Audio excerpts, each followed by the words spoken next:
All right, so I know that on my community tab I said I wasn't going to talk about the ukulele apology, and I'm not. I've got other stuff to deal with.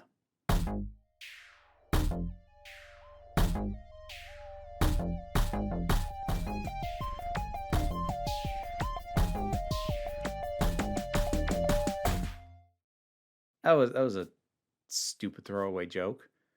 Whatever, we're moving on. Jonathan Majors, the actor who has been playing Kang in the Marvel Cinematic Universe. There have been enough new developments on the situation that has been going on with him that I felt it was time for me to do an update. Since I know I've gotten a fair few more people on since the Illuminati video, a quick overview. In general, as I mentioned there, I don't really like to talk about these things too much, but when I do, I tend to frame them through the lens of the potential fallout, impact, and the career perspectives. What I don't do is I don't spend my time focusing on parsing who's right, who's wrong, who's lying, who did what, who's most at fault. I have no interest in that, especially with something that is ongoing like this, where I don't know what's going on. That having been said, I'm not saying I don't have opinions.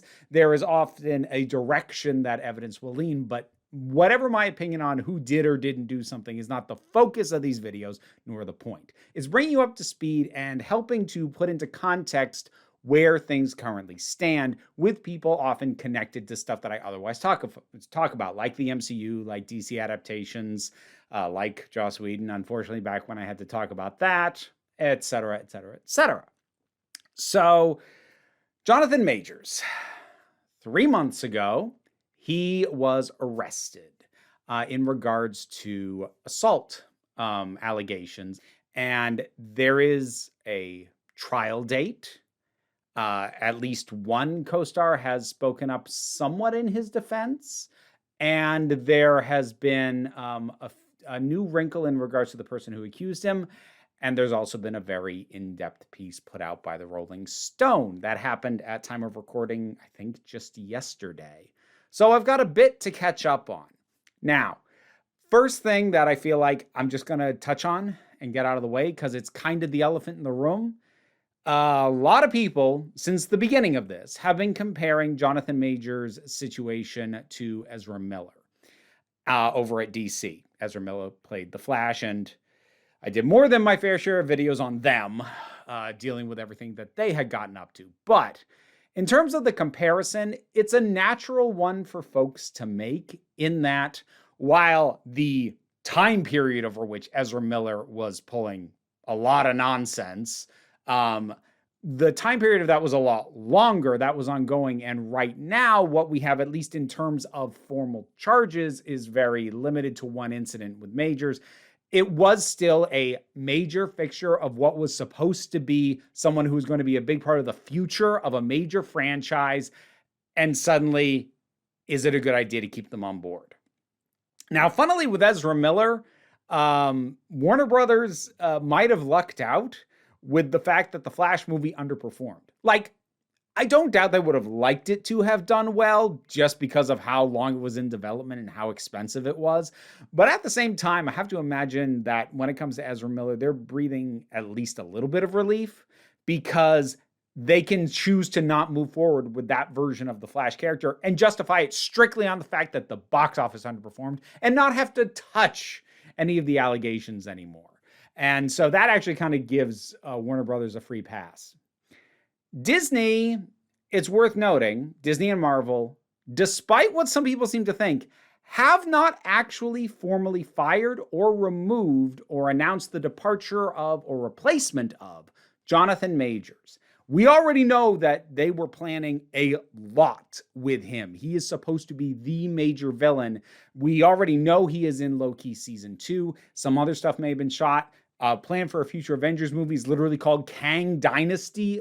It's pretty big. Now, I've talked before about the logistics of replacing him. Like, feasibly they could, but there's still a lot of problems with the look of it, especially with this being an ongoing story. And I mentioned one of his co-stars sort of coming out a little bit in defense of him. That was Anthony Mackie. And I think what Anthony Mackie says kind of speaks to why this is a bit of a dicey situation for Disney and for Marvel. Anthony Mackie, despite what some headlines said, which made it sound a lot more like he was giving a full-throated defense, he wasn't. What Anthony Mackie said was, the man is supposed to be innocent until proven guilty.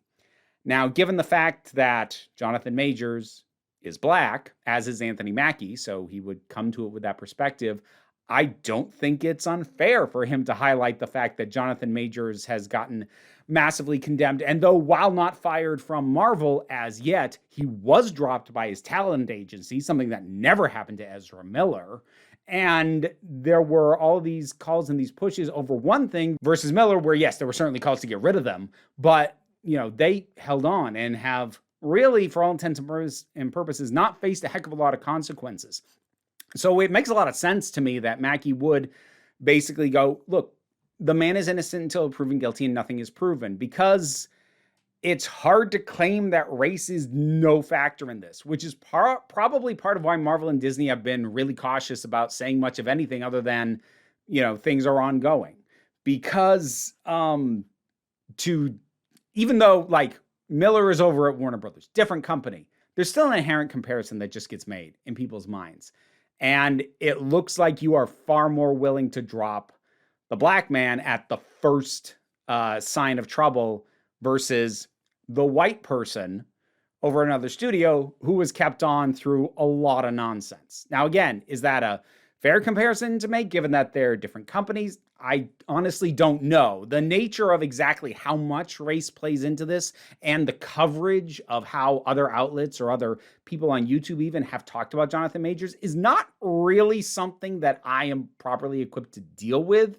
However, it's definitely there and it's in play. And at least the impression that I got was probably at least a notable part of why Anthony Mackie said what he said. And I think what he said under the circumstances makes sense. Again, it's weird to me that some outlets put out headlines that made it seem much more like he was saying, no, he definitely didn't do it, which he wasn't. All he really did was say, can we wait until this thing hits its end before everybody judges him? Which, in theory is how it's supposed to work. Although the reality is very messy. I've noted before that innocent until proven guilty is the duty of the legal system. The court of public opinion is not beholden to it and never has been and never will be. But that's a whole other thing. So that's sort of the background that we're dealing. What's new? Well, a couple of things. As I said, we have a trial date, August 3rd, which is coming up not too long in the future and is actually a little bit odd because at this point, the charges that Majors is facing aren't felony charges. They're misdemeanor charges. And it's very uncommon for misdemeanor charges to see trial. Generally, they get pled down to a lower count. People plead guilty. They pay a fine or do community service, and then they move on. That's the normal way that things move forward. But this really does look like it's going to go to trial. Hold on to that. I am going to come back to it because I think there is a reason for that. But for right now, just be aware, trial date is set. Now, Majors and his legal team have issued their own complaint of assault and abuse against the person who originally accused him. Basically, the new accusations that he is laying and have actually been made formally legally, because since the beginning, his legal team has kind of been like, oh, actually, she was the abusive one. But now they're kind of putting their money where their mouth is and actually pushing forward on the legal end of that, claiming that she assaulted him, that on the night of the incident, she was drunk and he was trying to either assist and or restrain her.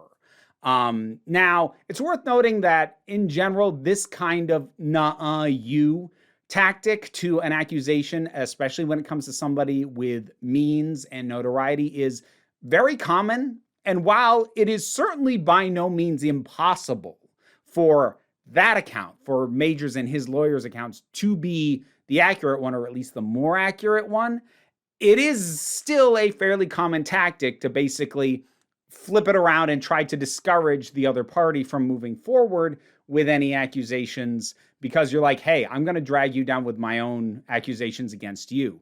Now, in New York, where all this is taking place, the authorities are actually obligated to determine a primary aggressor in a case of, mutual accusations, each one accusing the other. But even with that in place, it is not impossible for charges to actually be levied against both parties, even the one who is determined to not be the primary aggressor. And that is, like, whether it's meant to be or not, that is realistically one of the reasons why some people are hesitant to come forth and bring charges, because this kind of thing happens. Again, that in and of itself does not mean that the accusations that Majors and his legal team are putting against his own initial accuser are wrong. I'm just trying to give you the context of how these things tend to happen. Now, what's interesting and what's worth giving this a little more weight than I might have otherwise, because like one legal side who has a client who's been accused of something going, "Nuh-uh, that's basically like, that's very typical. It's a very typical tactic, to the point that it's like, it's not worth noting anything. What is worth noting, though, is there is word, and it's been not officially confirmed by the NYPD, but sourced reliably, that they have what's called an I card on the accuser. Now, an I card is not the same as an arrest warrant. That's worth stressing. But what it is it's basically a confirmation of probable cause for an arrest. So again, it's not an arrest warrant. She does not have an arrest warrant against her. But what she does have is a notice from the police that basically says, if we wanted to move forward with this, we have probable cause to do so. So it's kind of a step one that does not always lead to later steps. It does not always result in a warrant and an arrest and charges. But when charges, arrest, warrant, you track that back, it often starts with, not always, but it often starts with an I card. So there's the potential that she will be facing her own charges. And if so, the first step has occurred. Now, obviously, from the perspective of Majors and his legal team, this is great, because it seems to validate their angle that they are taking on all this. And I suppose the other thing that I don't want to get too bogged down into the specifics of exactly what he was accused of, partly because I don't really want to get into that kind of details, which I know can be unsettling for people to hear. But she did revise her initial accusation slightly. Initially, she made a claim that he put a hand on her neck. She has removed that, but has held on to pretty much all of her other accusations in some form, if not exactly as she laid them out initially, which is, of course, another thing that legal teams tend to jump on, this idea that she's changing her story. All this might not have been enough to have it be worth a new video if it were not for the article that Rolling Stone put out, which I mentioned earlier. Now, in this article, for which they interviewed over 40 people over the course of 3 months, so basically, after the initial arrest of Jonathan Majors happened, they dove into interviewing people who knew him from various points in his history. And it's not great. So if you didn't watch my initial video on Majors' arrest, which you can see there, I went into this in more detail there. But at the time, there were at least 2 people who had known him for some time, mainly going back to a time at the David Geffen Drama School at Yale. And they basically said, yeah, this behavior from him is kind of what we've always known about him. Those people being Tim Nicolai and A.B. Allen. Well, the over 40 people that Rolling Stone has since interviewed, most of whom didn't give their name, and some of whom only made a statement of, I can't talk to you because I signed an NDA. They pretty much, the ones who were able to go into any more detail, corroborated the picture that those 2 people initially painted. Now, as part of that article, Rolling Stone did say that they ran the initial version of the article by Majors' legal team to see if they had any comment they wanted to issue. And there was a statement given to Rolling Stone by the legal team in response to what was in the article. And ultimately, that response probably did more damage. So the response in and of itself is kind of boilerplate. It's, we disagree with this assessment. These are anonymous people, noting that even though a fair amount of the people who were interviewed noted that while not all of his abusive behavior that they recall having seen was always towards romantic partners, sometimes it was co-stars, crew, etc., backstage, on set sort of things, but most of the more egregious stuff was noted as being towards romantic partners. However, none of the interviewed people were, in fact, any of those romantic partners. That was something that Majors' legal team pointed out, which you'd expect them to under the circumstances. Now, people can have their own assumptions that they will make about why or why not the actual romantic partners that, according to the Rolling Stone article, over a dozen people noted that these women underwent some kind of mental, physical, or emotional abuse at the hand of Majors. It's not nothing to point out that, well, they didn't say anything. There are, of course, many reasons why they might not. They might not want the attention. Even some of the people who did speak out apparently said that they were nervous to do so because they didn't want these people to be targeted, even though they aren't named. But I think it would have been very difficult for any of these women to come forward and talk about their specific experiences without having whatever specific thing they cite make it very clear, at least to Majors and his legal team, who they are, and therefore make them vulnerable. So it's not super surprising to me that they didn't speak, but it's also not surprising that Majors' lawyers would go, see, they didn't say anything against him, and use that, or at least try to use that, to their advantage. As I said, the response from his legal team, pretty boilerplate. But then they did something that I think they're probably really regretting right now. They sent over 6 bits of testimony from character witnesses that they claim were people who had actually dated Jonathan Majors at some point. Basically, the approach they appear to be taking was that, okay, you're putting all this stuff out in your article. Well, you didn't interview anyone who actually dated him, and we have 6 testimonies from people who did or were incredibly close to him, about as close as someone who was dating him would have been, and they have all these glowing things to say.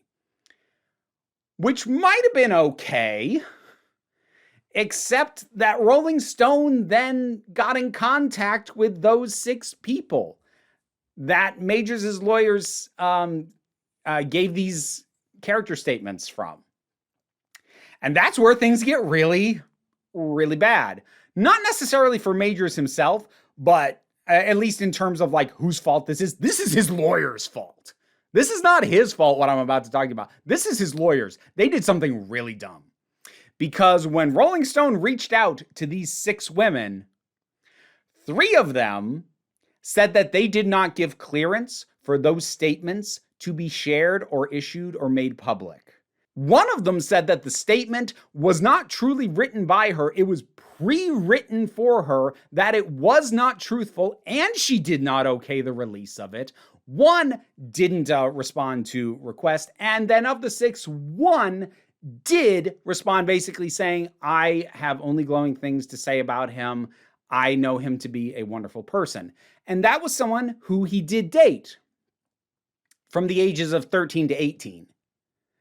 Now, I'm not going to say that how somebody behaved in their youth is like completely irrelevant, but like we're talking 15 to 20 years ago was the period in which she dated him. And that was the only one of the 6 character witness testimonials that stood by what was provided to Rolling Stone. When this hits trial, I really, really hope that for Jonathan Majors' sake, because like regardless of whether you think he did it or not, this is incompetence in terms of representation. And like nobody should have a lawyer that pulls skeevy nonsense, but you should have a competent lawyer. Like you just should. So honestly, while I'm still not gonna like make any definitive claims of he definitely did or definitely didn't do this, but like for anyone, I would hope that their legal team is better than this reflects or implies them to be. 'Cause, oh, jeez. That said, that comes back to the trial date. Now, as I mentioned, these kinds of misdemeanor charges almost never see the inside of a courtroom. They don't see trial.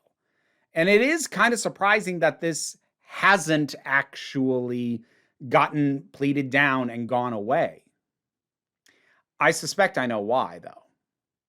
I think that Jonathan Majors probably, especially considering how quickly his agency dropped him, his representation dropped him, he probably has a sense of his position, of his notoriety, of his career being incredibly tenuous.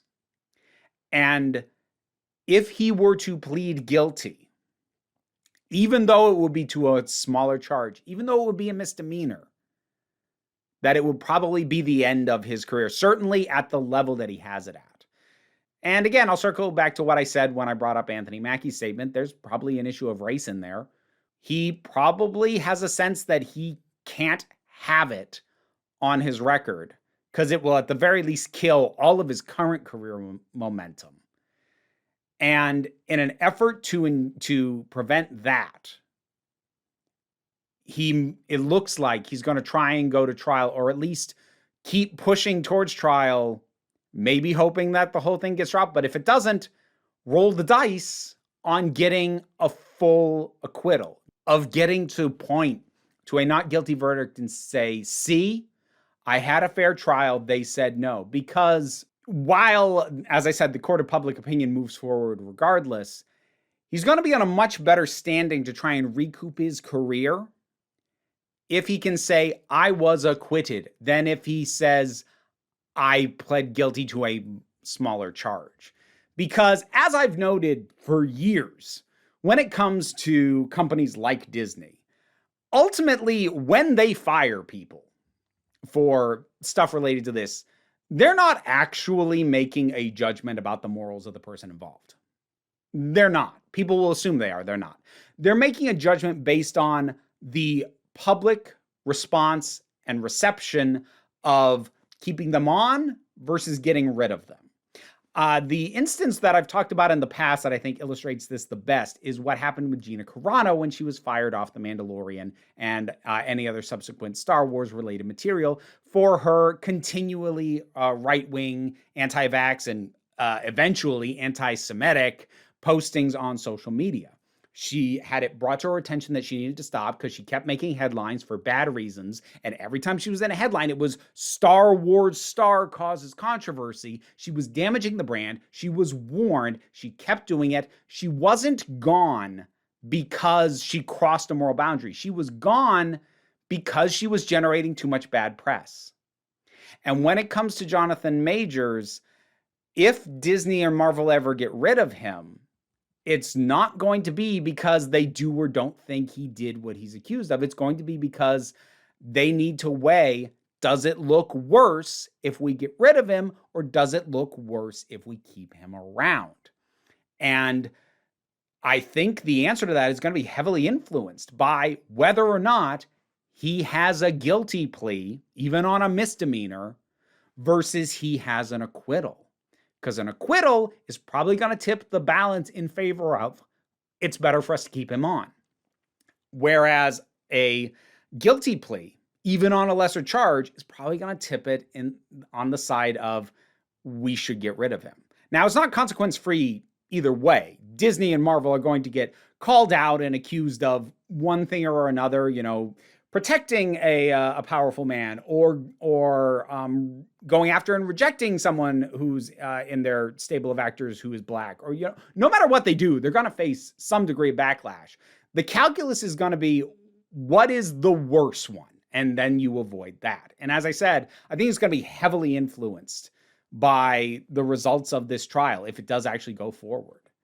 Now, there's another factor in this, because one of the reasons, especially with someone as notable as Majors, that these things get pleaded down, not only to avoid the inside of a courtroom, but trials take time.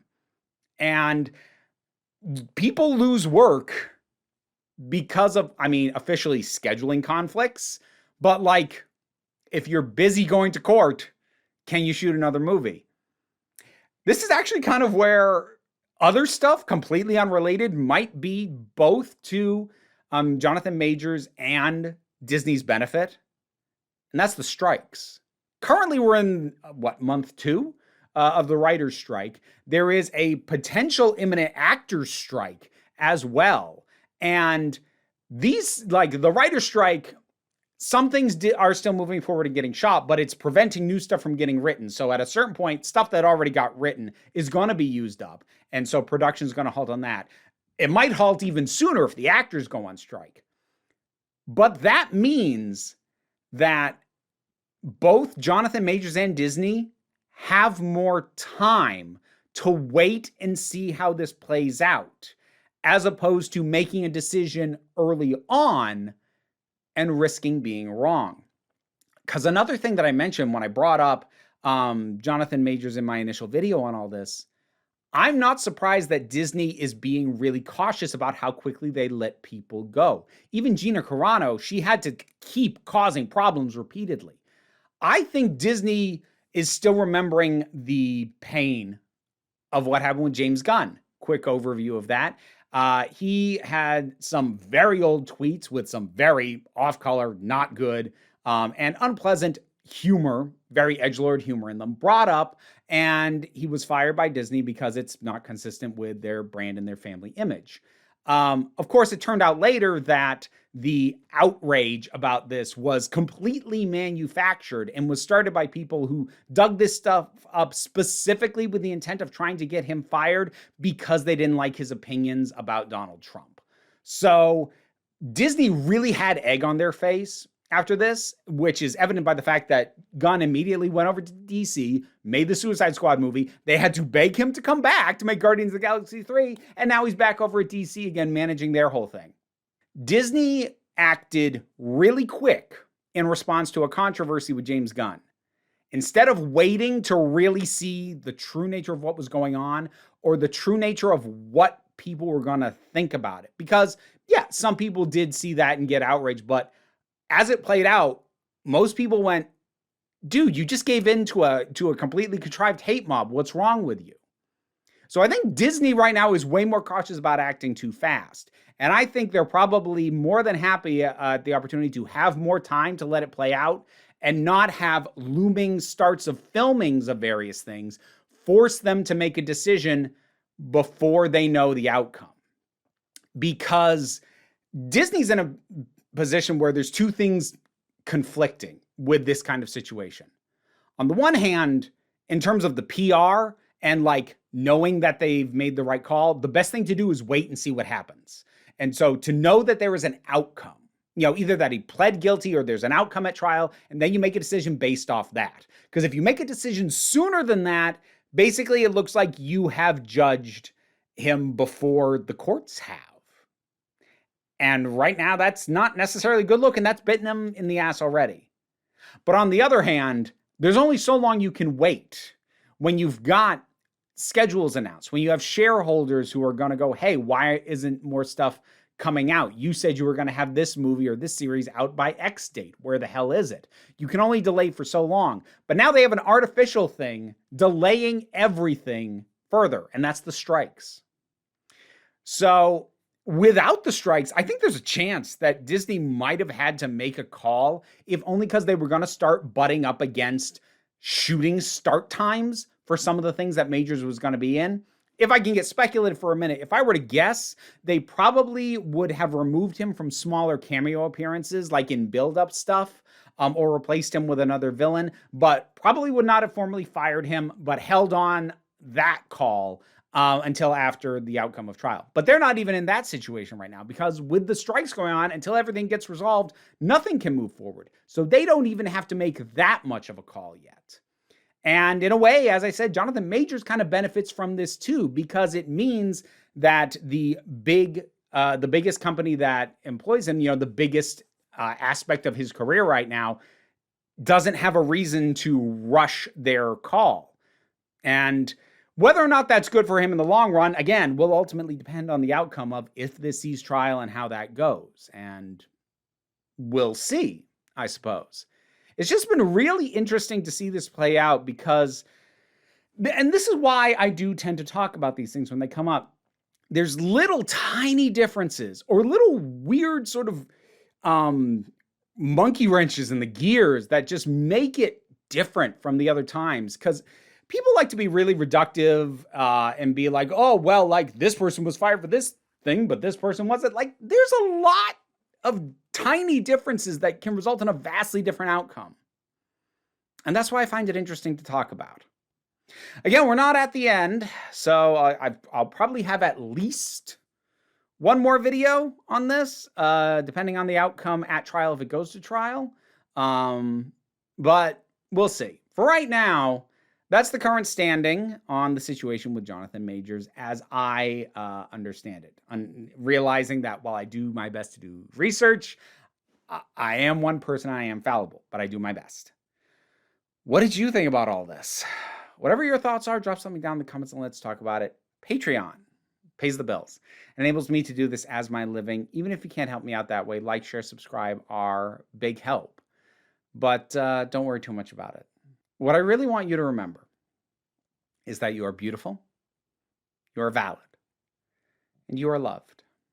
You are the council, and I'm just running the meetings. And until next time, this council is adjourned. Massive thanks to my Patreon supporters, and in particular, I want to thank Robin Moore, Zubin Lutfullah, Tarak, the thing that goes doink in the anime, Ruth, Oliver B., Solitary Pictures, Ulrich Bogdan, Melinda Walters, Jen, Leotha Boyd, Auntie Kate 808, Becky Sparks, Fernabilex the Poodle, Robin Powell, Tracy Scrabbit, Angry Kasparov, Adam R.D.L. Taylor, David Hall, Shayla Gourlay, and Rosalind Bennett. Thanks for your support. You can get your name in the credits too if you feel like hearing me possibly struggle with it for several times before getting it right.